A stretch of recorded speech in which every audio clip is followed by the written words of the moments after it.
The government's warning energy companies they could face a windfall tax if they do not reinvest their, I think it's fair to say, bumper profits right now. At least the Chief Secretary to the Treasury, Simon Clarke, says that imposing such a levy couldn't be ruled out, that all options were on the table as a consequence. Earlier, during a visit to a school, the Prime Minister was asked if he was in favour of imposing a windfall tax. No option is off the table. Let's be absolutely clear about that. I'm not attracted intrinsically to new taxes, but as I've said throughout, we've got to do what we can, and we will, to look after people through the aftershocks of COVID, through the current pressures on energy prices that we're seeing post-COVID and with what's going on in Russia.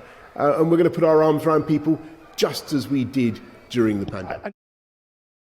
Prime Minister earlier today. Let's get the thoughts of the Director of Net Zero Watch, that's Benny Peiser. Benny, very good afternoon to you. It feels like we are being inexorably dragged, the government's been dragged towards a position on a windfall tax. Perhaps some disagreement between number 10 and number 11 about the timing of it, how much ought to be reinvested by the big energy companies. But it does feel like the argument is being won by the opposition on this. Yeah. I mean, the government is all over the place on the windfall tax. I mean, the country is in terrible, terrible mess. The energy crisis is diabolical. Millions of families are struggling. Something has to be done. And the government has no idea what they can do. We've been calling for months now to get rid of the green levies on the bills and the VAT on the bills. I mean, the windfall tax will not make such a big difference. After all, it might just, cut energy bills by 30 or 50 pounds. And only if all the tax, the complete amount of tax, is handed back to consumer, which is questionable. So the government is in deep, deep trouble. And personally, I think they will cave. Just on the green levies, what proportion of people's household domestic bills is made up of what you describe as those green levies? Well, the average household currently pays roughly £150 on the green levies, and they have to pay another roughly £250 on the cost of living, because all the businesses have to pay the green levies and they are passing that on to consumers. So we're talking roughly altogether a cost to consumers of roughly £400 per household. So that's, a sizable amount. It doesn't even cover the rise in costs, but it would help minimize the pain. And the government has been reluctant to cut these levies. As I said, the windfall tax will not make such a big difference. So the government has to do something, because the pain is growing, and come October, millions of families will struggle to pay their bills, will be unable to pay their bills.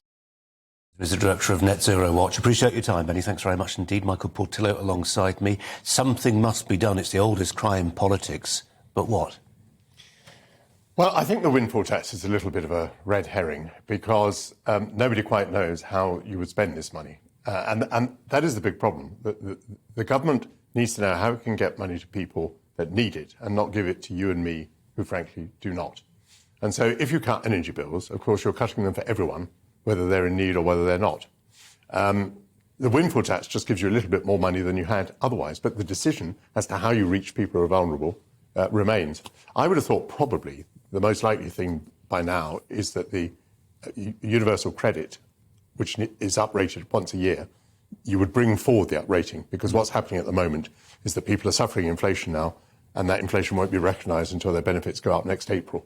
And I think you could quite simply bring that forward. It will cost you a bit of money, but on the other hand, at least it's going to people who are in need. Something very interesting is changing. I mean, we were just talking there to Net Zero Watch. Simon Clarke, the Chief Secretary of the Treasury, was on radio this morning, and he said, we wouldn't necessarily have to have the windfall tax if the companies would invest in the North Sea in oil and gas. Well, a few months ago, we were talking about no more investment in oil and gas. Notice how the tone has changed. because of the Russian invasion of Ukraine, we're now talking about security of supply. So developing more oil and gas in Britain is back on the cards, and that's been an enormous change. And that's realpolitik. Just in terms of the principle of the thing, as a Conservative, are you not really quite uncomfortable with the state reneging on a promise not to nick your money as a private operator? Yes, I am, although the vulnerability that I have is that this happened under Margaret Thatcher, which is extraordinary. But of course, Margaret Thatcher, you knew that she was a Tory, so she could occasionally do non-Tory things. And you think, that's the exception, almost, that proves the rule. Yeah. The trouble is with Boris that we have no idea whether he's a Tory at all, so that's why it's more difficult for him to do un-Tory things. We'll better leave that one there.